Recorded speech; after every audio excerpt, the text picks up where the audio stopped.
Salam IPG Kedirai, salam peneraju Cemerlangan Guru Pendidikan Bertaraf Dunia. Baiklah, sebelum saya mulakan, nama saya Muhammad Danish Ajul bin Hasrul.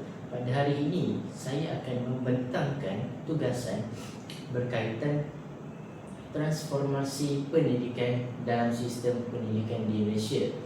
Baiklah, dalam era globalisasi dan perkembangan teknologi yang kini semakin pesat, sistem pendidikan juga mengalami pelbagai perubahan bagi memastikan pendidikan sentiasa relevan dengan keperluan semasa.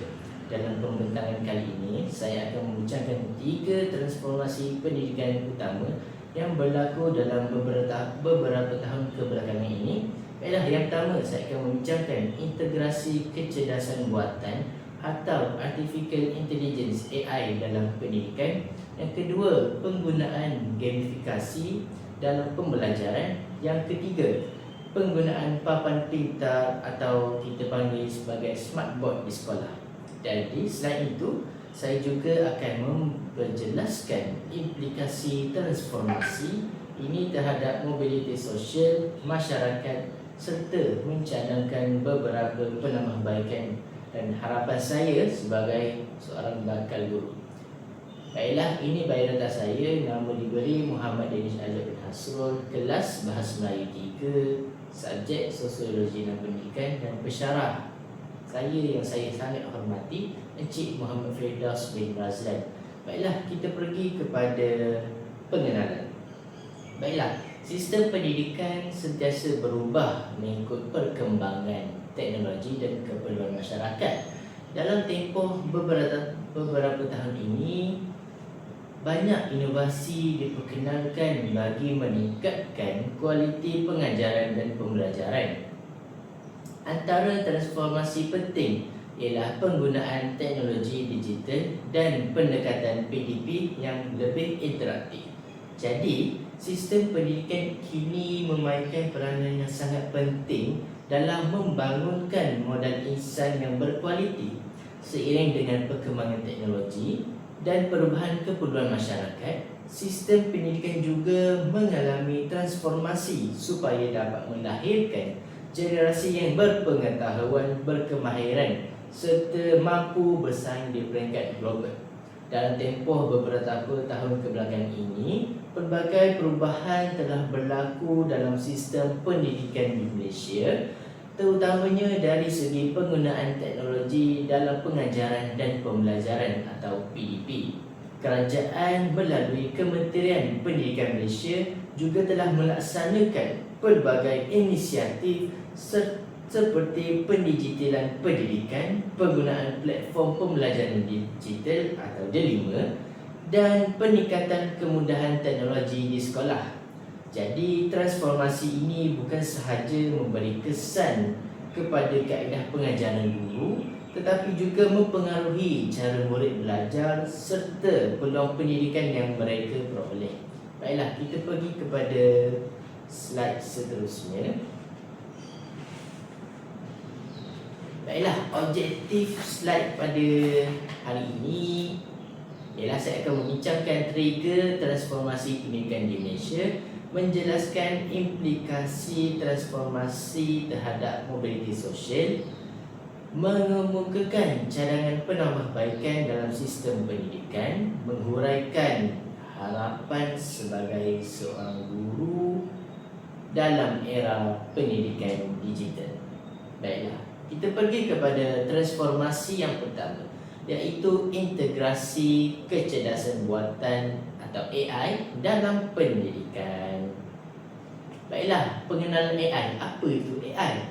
AI ini ialah kecerdasan buatan yang merujuk kepada teknologi yang membolehkan sistem komputer menjalankan tugas yang biasanya memerlukan kecerdasan manusia. Dalam pendidikan, AI digunakan untuk yang pertama, menghasilkan bahan pembelajaran. Yang kedua, membantu analisis prestasi murid. Yang ketiga, menyokong pembelajaran peribadi. Baiklah, kecerdasan buatan merujuk kepada teknologi yang membolehkan komputer atau sistem digital menjalankan tugas yang biasanya memerlukan kecerdasan manusia seperti menganalisis maklumat, membuat keputusan serta menghasilkan kandungan.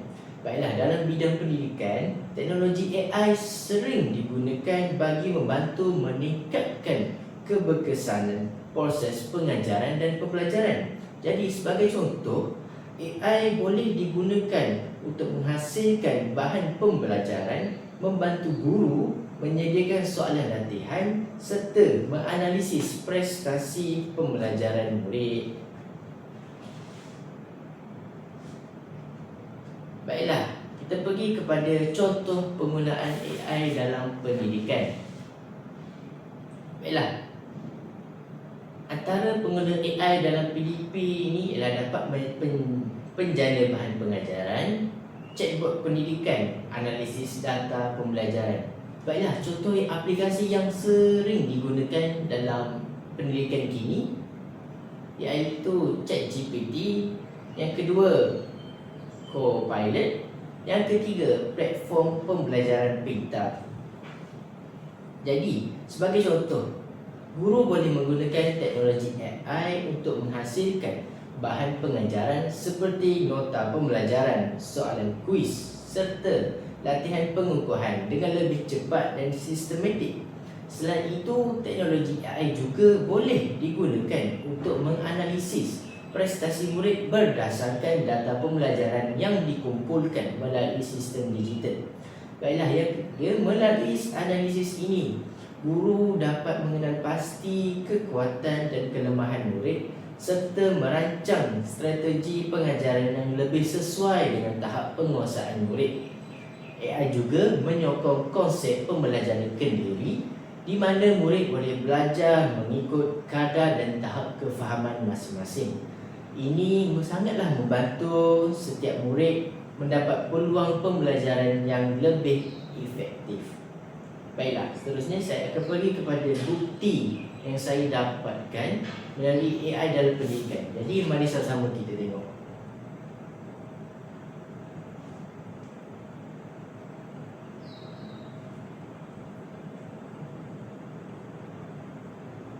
Okey, seterusnya ni kita nak juga bercerita berkenaan aplikasi kecerdasan buatan ataupun artificial intelligence dalam pendidikan, dan ini kita fokuskan kepada generasi pada ketika ini ataupun generasi muda. Kita bercakap lanjut bersama dengan kita pada ketika ini Dr. Malini Eganandan, Ketua Pengarah Akademi Saintis Muda TMP, juga merangkap penasihat STEM di Institut Matika Malaysia UGM, dan kita akan bercakap berkenaan tentang revolusi AI dalam pendidikan di Malaysia. Selamat pagi Dr. Selamat pagi.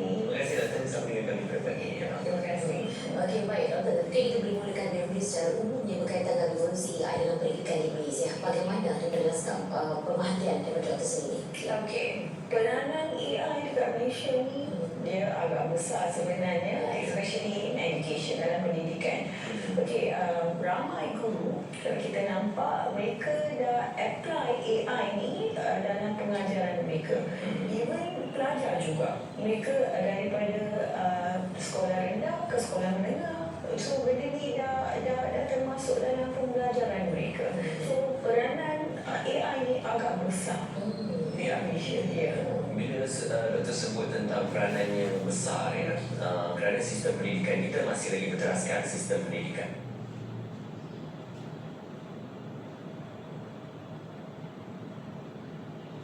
Baiklah, video ini menunjukkan teknologi kecerdasan buatan atau AI mula digunakan dalam sistem pendidikan bagi membantu murid dalam proses pembelajaran. Berdasarkan video tersebut, kita dapat melihat bahawa teknologi AI mempunyai potensi besar dalam meningkatkan kualiti pendidikan melalui penggunaan teknologi yang lebih canggih dan interaktif.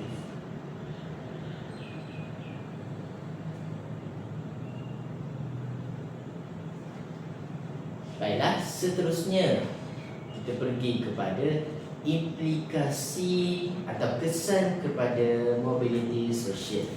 Baiklah, kita pergi kepada poin dulu. Yang pertama, meningkatkan akses kepada sumber pembelajaran. Yang kedua, membantu murid belajar secara kendiri. Yang ketiga, membuka peluang kepada kemahiran masa depan. Baiklah, melalui teknologi AI, murid mempunyai akses yang lebih luas kepada sumber pembelajaran digital seperti video pendidikan, model pembelajaran interaktif serta bahan interaktif. Baiklah, ini membolehkan murid belajar secara kendiri dan meningkatkan kefahaman mereka terhadap sesuatu topik. Selain itu, penggunaan teknologi ini juga membantu murid menguasai kemahiran digital yang sangat penting dalam dunia pekerjaan masa kini. Dengan adanya akses kepada teknologi pembelajaran yang lebih canggih, murid berpeluang meningkatkan prestasi akademik mereka serta memperoleh peluang pendidikan dan pekerjaan yang lebih baik pada masa hadapan.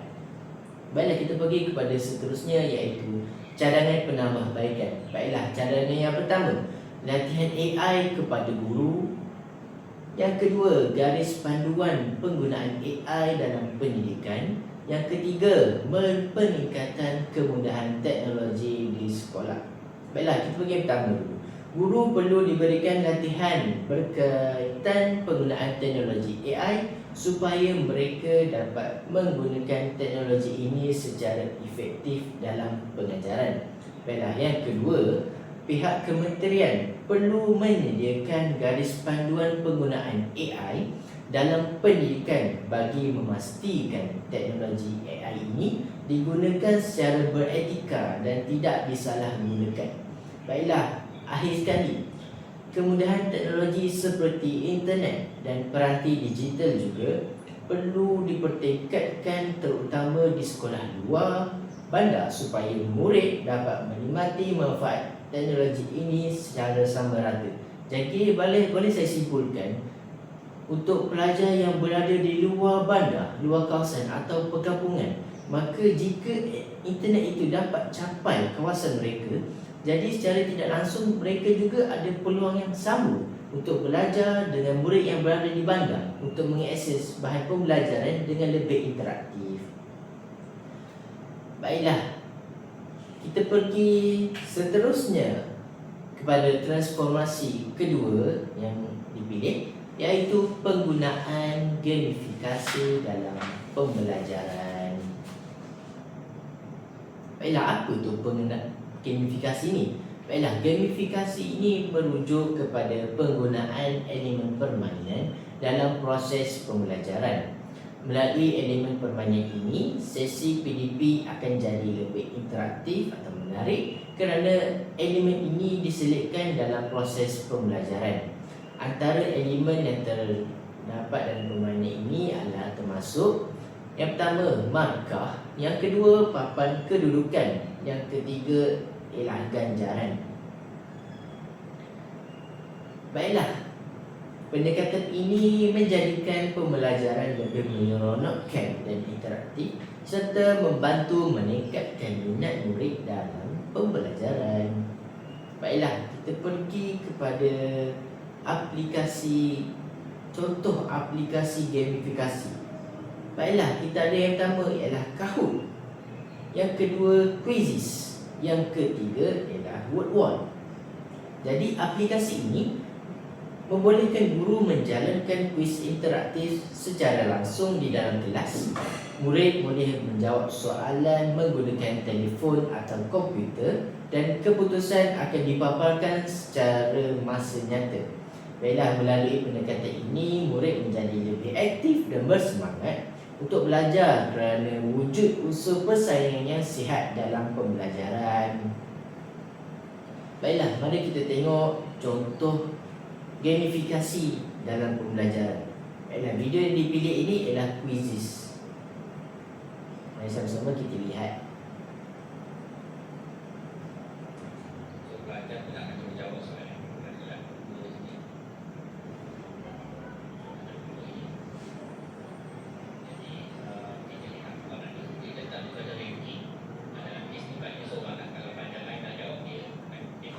Bukan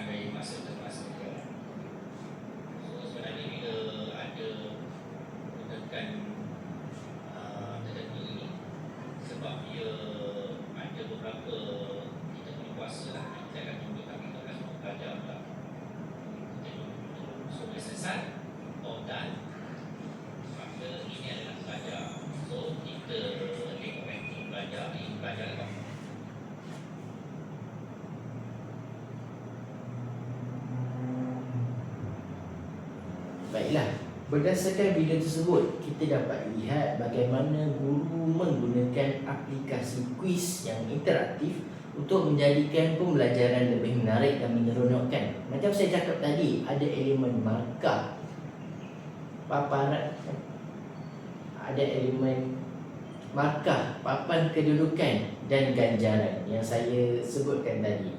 Ada dalam video yang saya paparkan. Baiklah, seterusnya kita pergi kepada mobility sosial. Baiklah,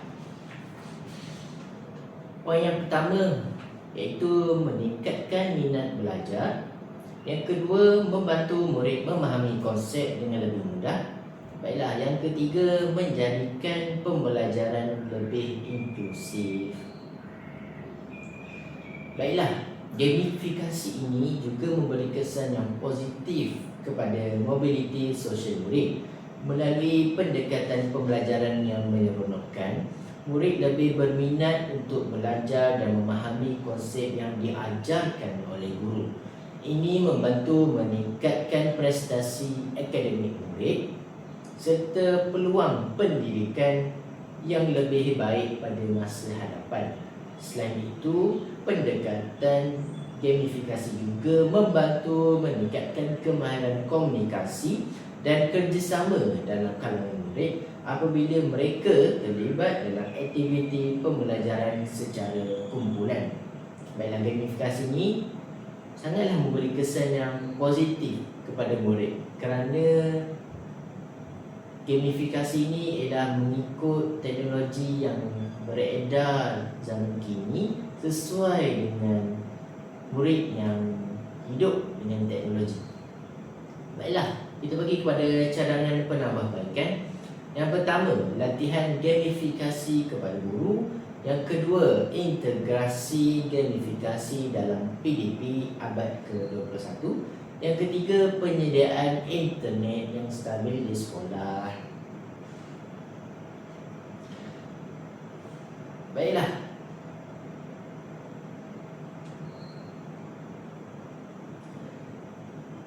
bagi mengukuhkan penggunaan gamifikasi dalam pendidikan ialah memberikan latihan kepada guru tentang cara menggunakan gamifikasi secara berkesan dalam PDP. Bila guru dapat latihan yang betul, guru sudah mahir menggunakan gamifikasi yang sedia ada. Jadi masalah teknikal seperti guru kurang berpengetahuan ataupun sebagainya dapat diatasi dan pembelajaran tidak terbantut. Baiklah, yang kedua, kemudahan internet sekolah juga perlu ditingkatkan supaya aktiviti pembelajaran digital dapat dijalankan dengan lancar. Yang ketiga, maafkan saya. Jadi jika capaian internet tidak baik, jadi masalah untuk menggunakan digital itu amatlah besar. Kerana sumber utama untuk menggunakan digital ataupun internet adalah internet itu sendiri. Jadi jika tidak ada internet, maka tidak bolehlah untuk mencapai teknologi yang ada, supaya sebagai contoh gamifikasi yang saya ambil ini tidak dapat dicapai, tidak dapat dibuat kerana internet tidak stabil. Baiklah, pergi seterusnya, iaitu transformasi ketiga, iaitu penggunaan papan pintar atau smartboard dengan izin di sekolah.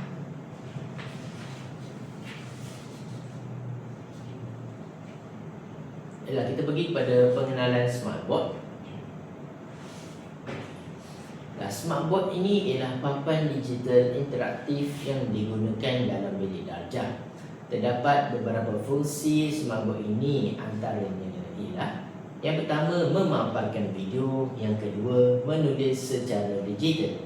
Yang ketiga, menjalankan aktiviti interaktif. Baiklah, smartboard ini merupakan papan digital interaktif yang digunakan dalam bilik darjah bagi memaparkan bahan pembelajaran secara visual dan interaktif. Teknologi ini membolehkan guru menulis secara digital, memaparkan video, animasi serta menjalankan aktiviti pembelajaran interaktif secara langsung di dalam kelas. Penggunaan smartboard juga selari dengan usaha kerajaan untuk memperkukuhkan pendidikan digital di sekolah. Baiklah, kita pergi kepada kepentingan smartboard dalam PDP. Yang pertama, meningkatkan visual pembelajaran. Yang kedua, menjadikan PDP lebih menarik atau interaktif. Yang ketiga, membantu murid memahami konsep dengan lebih jelas. Baiklah, melalui penggunaan teknologi ini, guru boleh memaparkan pelbagai bahan multimedia seperti video, gambar dan animasi bagi membantu murid memahami sesuatu topik dengan lebih mudah. Selain itu, smartboard juga membolehkan murid terlibat secara aktif dalam aktiviti pembelajaran melalui interaksi secara langsung dengan papan digital tersebut. Jadi, tapi selain itu, papan digital ini juga boleh menjimatkan masa guru dalam mengajar, kerana guru tidak perlu untuk menggunakan secara tradisional, iaitu memadam di papan putih, dan ianya mengambil masa. Jika papan whiteboard itu besar dan luas dan banyak tulisan, dia akan memakan masa. Jadi penggunaan teknologi AI ini sangatlah mudah kerana boleh menjimatkan masa.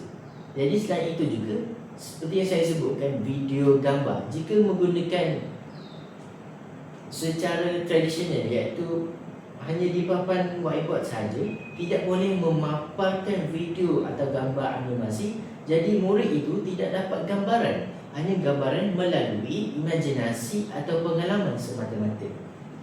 Baiklah, kita pergi kepada seterusnya, iaitu bukti yang setelah saya sediakan, iaitu smartboard dalam PDP. Mari kita saksikan.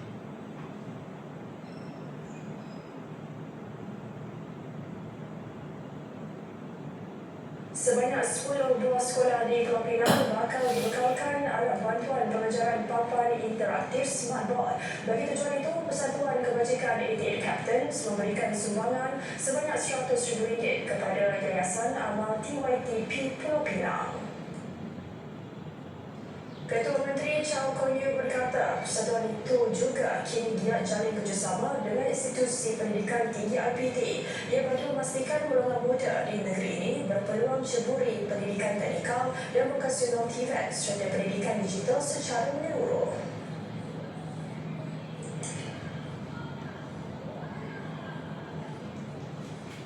Mereka pun telah menjalin kerjasama dengan beberapa buah institusi pendidikan tinggi termasuk USM, TAR dan juga Vitrop Academy, UOW, dengan tujuan memastikan pelajar-pelajar di institusi ini dapat juga peluang untuk bekerja di industri, supaya apabila mereka graduate, mereka sudah pun ada pengalaman amali dengan kilang-kilang.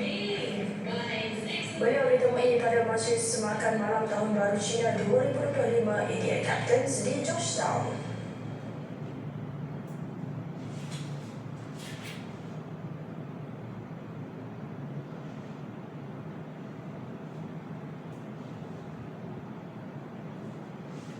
Baiklah, video yang telah saya tunjukkan menunjukkan bagaimana beberapa sekolah mula menerima kemudahan smartboard sebagai sebahagian daripada usaha untuk memperkukuhkan pendidikan digital di Malaysia. Jadi, target KPM ialah menyediakan smartboard kepada seluruh sekolah supaya pendidikan usaha untuk mendekati ke arah pendidikan digital dapat dicapai dengan lebih baik. Baiklah, kita pergi kepada implikasi kepada mobiliti sosial pula. Baiklah, yang pertama, meningkatkan kemahiran digital murid. Yang kedua, menyediakan murid kepada dunia teknologi. Yang ketiga, memberi peluang pendidikan yang lebih berkualiti.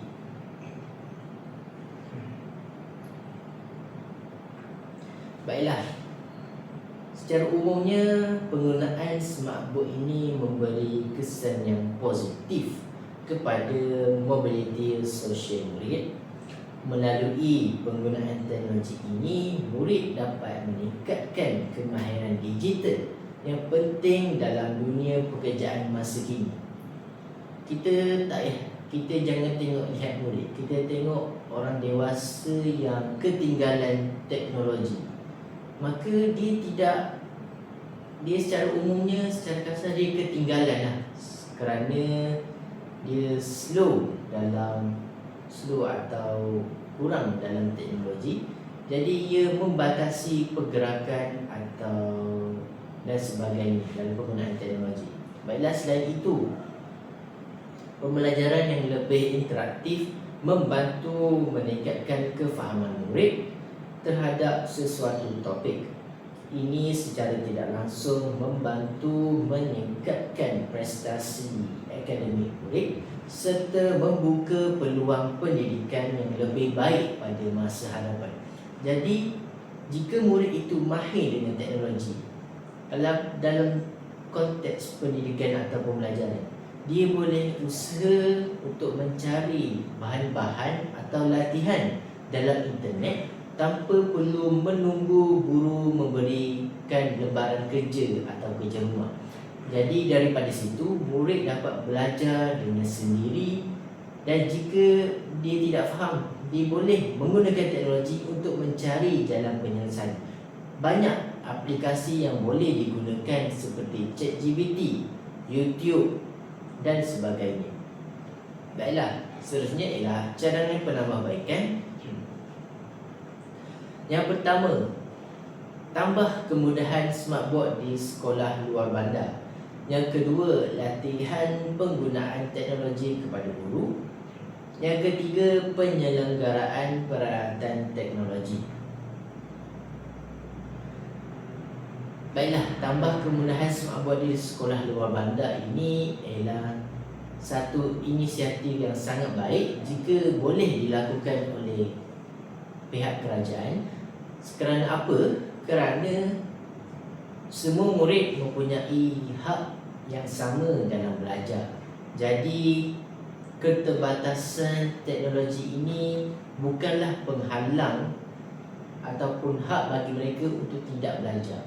Jadi jika inisiatif ini dapat dilakukan di sekolah luar bandar, maka murid-murid itu secara tidak langsung dapat menggunakan teknologi dengan penuh baik seperti murid-murid yang berada di dalam bandar. Jadi hak akses untuk pendigitalan pendidikan mereka akan dapat seperti murid yang ada di dalam bandar. Yang kedua ialah latihan penggunaan teknologi kepada guru. Hal ini penting juga kerana jika guru tidak mahir dalam menggunakan teknologi, maka guru itu akan ketinggalan dalam pembelajaran ke arah digital. Jadi guru perlu mendapatkan kemahiran yang cukup supaya sesi PDP dapat berjalan dengan lebih baik, dan guru secara tidak langsung boleh membantu murid yang ada masalah dalam pembelajaran melalui teknologi. Baiklah, yang ketiga, penyelenggaraan peralatan teknologi. Secara umumnya, semua teknologi akan rosak pada sampai masanya. Jadi penyelenggaraan sangatlah penting supaya barang teknologi itu sentiasa boleh berfungsi sebagaimana sedia kala dan tidak menghambat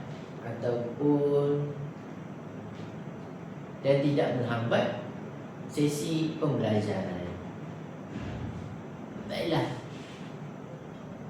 Seterusnya, kita pergi kepada harapan sebagai seorang bakal guru. Baiklah, yang pertama, memanfaatkan teknologi dalam PDP. Yang kedua, menggunakan pendekatan kreatif dalam pengajaran. Yang ketiga, membantu murid menguasai kemahiran abad ke-21. Yang keempat, memastikan teknologi ini digunakan secara beretika. Baiklah, sebagai seorang bakal guru, saya berharap dapat memanfaatkan teknologi digital dalam pengajaran saya pada masa hadapan.